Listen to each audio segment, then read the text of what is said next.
on 42.34 meters. Hindustan हमारा। নমস্কার, good evening. আমি এখন চলে এসেছি হাতিবাগান নবীনপল্লীর পূজা মণ্ডপে। এবছর ওনাদের যে নিবেদন সেটা হচ্ছে আমাদের দেশ আমাদের দুর্গা। তো স্পেসিফিক্যালি 1942 কুইট ইন্ডিয়া মুভমেন্ট নিয়ে এই পুরো প্যান্ডেলটা তৈরি হয়েছে। তো আমি ভেতরে যাচ্ছি, তারপর আপনাদের সামনে তুলে ধরছি এবছর হাতিবাগান নবীনপল্লী আপনাদের সামনে কি রাখতে চলেছে। So stay tune and watch the full video. মণ্ডপে ঢোকার মুখেই আপনারা এই প্রকাণ্ড বোর্ডটি দেখতে পাবেন, যেখানে কিট্টুর রানীকে পেশ করা হয়েছে।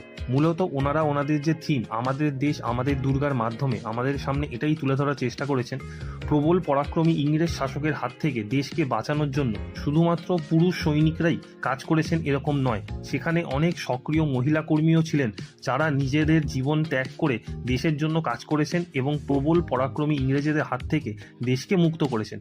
দেবী দুর্গা যেমন অসুর নিধন করে সমস্ত জাতিকুলকে সর্বনাশের হাত থেকে বাঁচিয়েছিলেন, তেমনি আমাদের সেই সময়ের মা বোনেরা তাদের জীবন ত্যাগ করে ইংরেজ রূপী অসুরকে নিধন করে আমাদের দেশকে তাদের পরাক্রমী হাত থেকে বাঁচিয়েছিলেন। মণ্ডপে ঢুকলে প্রত্যেকটা পয়েন্টে আপনারা এই বিষয়ে সুনিপুণ ইনফরমেশন পাবেন এবং যা আপনাদেরকে সেই সময়ের সাথে একাত্ম হতে সাহায্য করবে।